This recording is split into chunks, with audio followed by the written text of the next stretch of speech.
Greetings, this is Doc Ock coming at you live and direct from Black Facts Headquarters Studios this afternoon. Yes, we're coming at you live and direct with some of the good stuff, just like you always expect. So let's go ahead and get this party started. You know what we need you to do. Number one, give us a like if you're watching this on Facebook. Number two, give us a thumbs up if you're watching this on YouTube. And then go ahead and spread the word across the land from coast to coast without a boast that we're over here starting to toast the people. That would be you.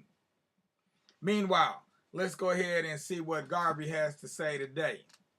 See what Garvey says, which happens to be the name of this particular segment. Garvey says, our common struggle. We shall ask, demand, and expect of the world a free Africa. As men we live, as free men we shall die. And that's what he had to say today. And this is coming out of the book, Africa for the Africans, edited by Dr. Crosby and Linus A. Hoskins, a.k.a. Kwame Nantambu. Yes, an oldie but a goodie. So let's see what Garvey had to say and what selection they picked out for us to read for today. Let's just see what they have in store for us today. And I'm just going to score this book. Apparently this book has not been opened before. It's like a new, opening up a new bottle of wine here. Yeah, we know the good stuff's inside, but you got to do a little preparation in order to get it to open up properly. See if we can get it going on here. Didn't get my line straight like I wanted to, but I did get a line. Okay, here we go. Get a bead on it. All right, now I always do that, so I hopefully will not break the back of the book. It's not good to break the back of the book because all your pages will fall out. So here we go. What do we got for today?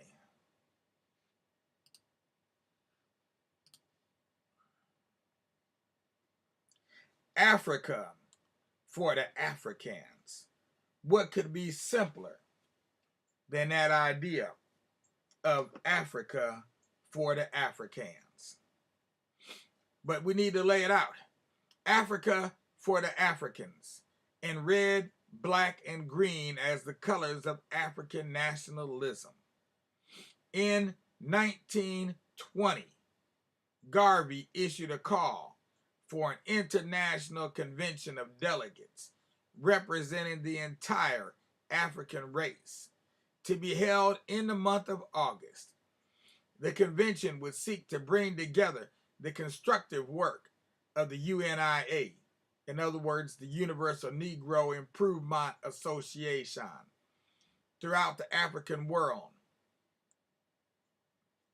And it would furnish a forum where delegates could report on conditions in their localities. Thousands of delegates from every state in the U.S., the West Indies, Central and South America were expected to arrive for the meetings. The convention, for which the overall theme was Africa for Africans, opened on Sunday, August 1st, with 3 religious services and a silent march of members and delegates through the streets of Harlem. The next day, a parade, which was miles long, took place. It included 12 marching bands with branches, fraternities, and churches carrying their identifying banners. Other banners contained signs stating, "Down with lynching," "Join the fight for freedom," and "Africa must be free." The red, black, and green flags of African liberation were visible everywhere. An open meeting was held that night in Madison Square Garden, which was filled to its 25,000 seat capacity. The emphasis of the convention was on African nationalism. Garvey told the world that the UNIA represented 400 million Africans all over the world. Another speaker stated, "We shall ask, demand, and expect of the world a free Africa." For the remaining 30 days of the convention, meetings were held at Liberty Hall in Harlem. The delegates drafted the Declaration for the Rights of the Negro Peoples of the World. Each delegate had an opportunity to state grievances in his or her respective community. The Declaration insisted on certain basic rights which would encourage the race and serve to stimulate it to a higher destiny. At the convention, the UNIA encouraged the selling of stock for its various enterprises. And the Negro world stressed the importance of supporting the Black Star Line. In addition, delegates were asked to patronize the shops of the Negro Factories Corporation. The convention led a successful campaign to spell Negro with a capital N. And it endorsed the official colors of the movement, red for the blood of the race nobly shed in the past and dedicated to the future, black to symbolize the color of its skin, and green for the promise of a new and better life in Africa. "Up, ye mighty race, you can accomplish what you will," admonished Garvey. And Garveyism came forth as a movement of international significance. Opening of the UNIA convention. Liberty Hall on 135th Street, New York City, August 1st, 1920. International Convention of Negroes opens in blaze of glory. Impressive gathering representing all classes of Negroes taxed the capacity of Liberty Hall. President General welcomes the delegates. The Honorable Marcus Garvey delivered the opening address as follows.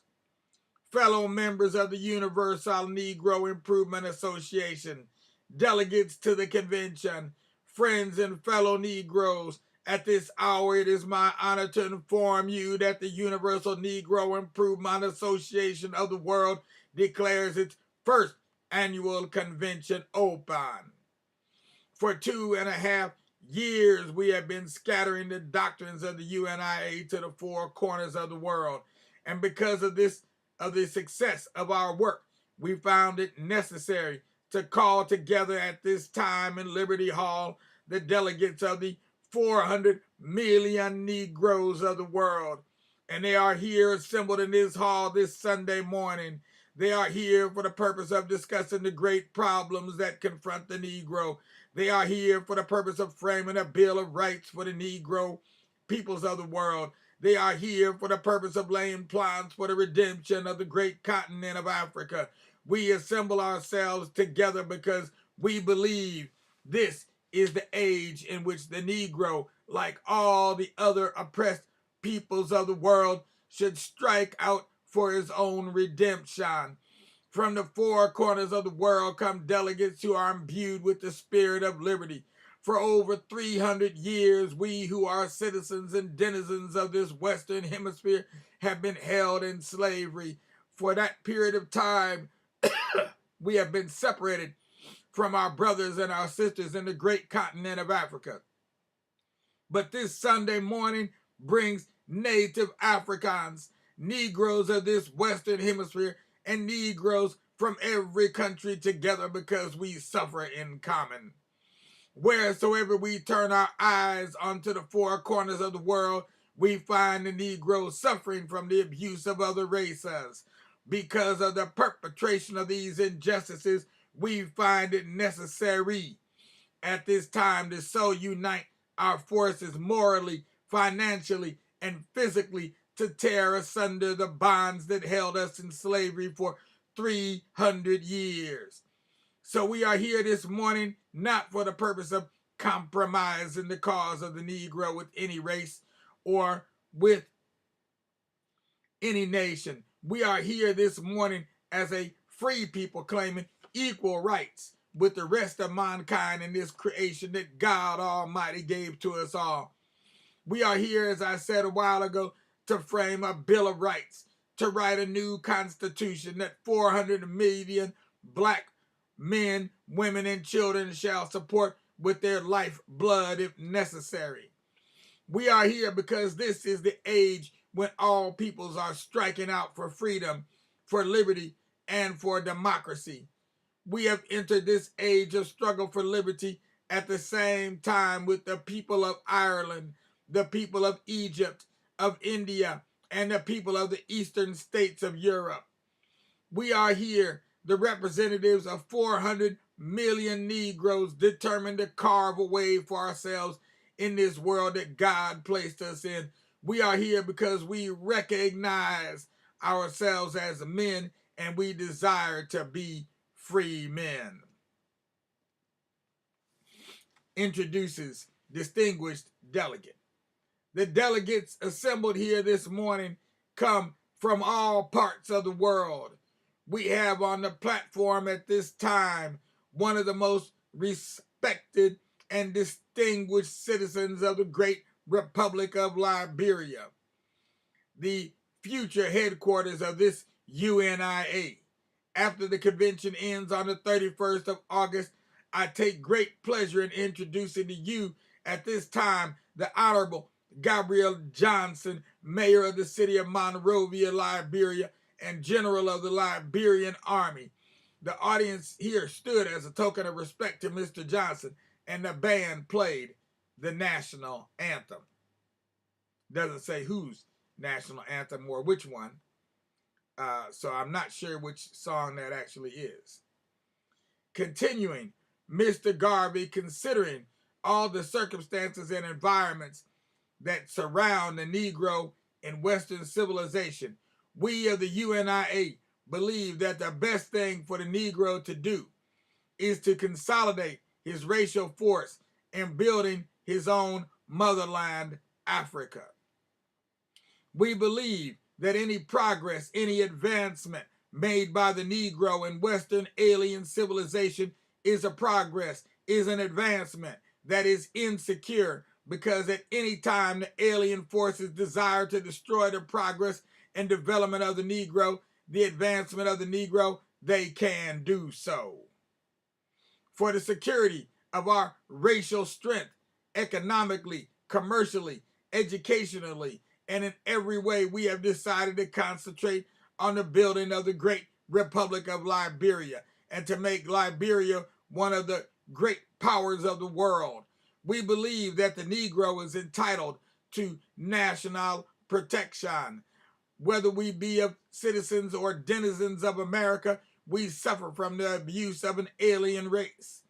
Whether we be citizens or denizens of Great Britain, we suffer in a similar manner. And so too, all through the nations and the countries where aliens hold sway.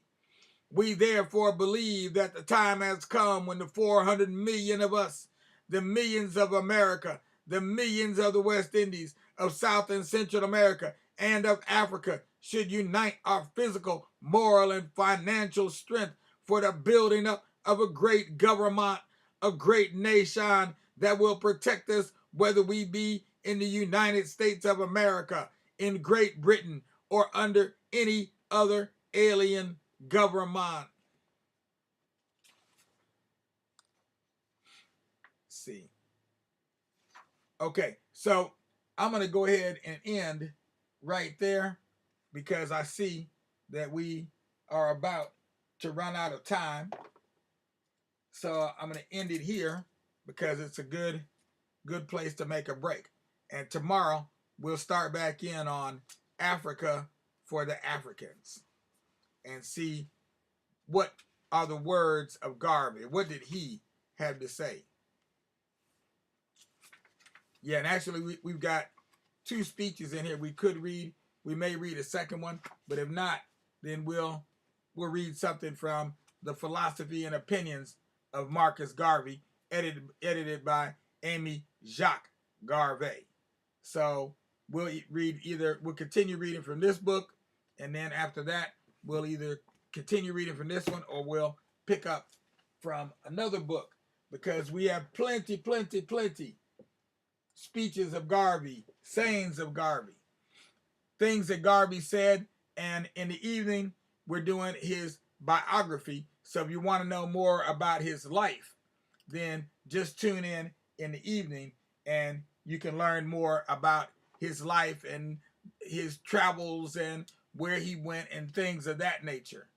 So we're trying to do two things at one time, and that's the way we usually do our programs. We have dual tracks running. So for the children, we do the bio. For the adults, we can do the bio, a short bio, which we already did, and then we do we can get more into the works of the person or the entity, whatever it is that we're discussing at that time. So, enough said. This is Doc Ock signing out from Black Facts Headquarters Central. Doc Ock at noon and 9, saying that it's time to say tuta o nana. In other words, we will see you later. Matter of fact, we'll be black tonight at 9 p.m. Be here and have no fear, because all we're going to give you is something that'll tickle your ear and make you think just a little bit, keep you from starting to sink. Last but not least, don't forget, if you haven't done it already, go ahead and give us a like if you're watching on Facebook.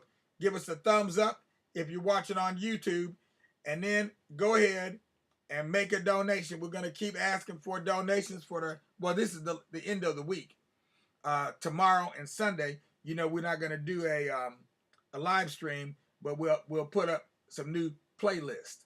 And so tomorrow we'll be putting up the playlist Garvey Says, and then Sunday we'll put up the playlist Do You Remember? Do you remember the days of slavery? Yeah, that harkens back to a tune by Burning Spear tune, if you're familiar with that tune. So check us out. We'll have music. We'll have speeches of Garvey. We'll have documentaries on Garvey and the UNIA. So look for that on the morrow.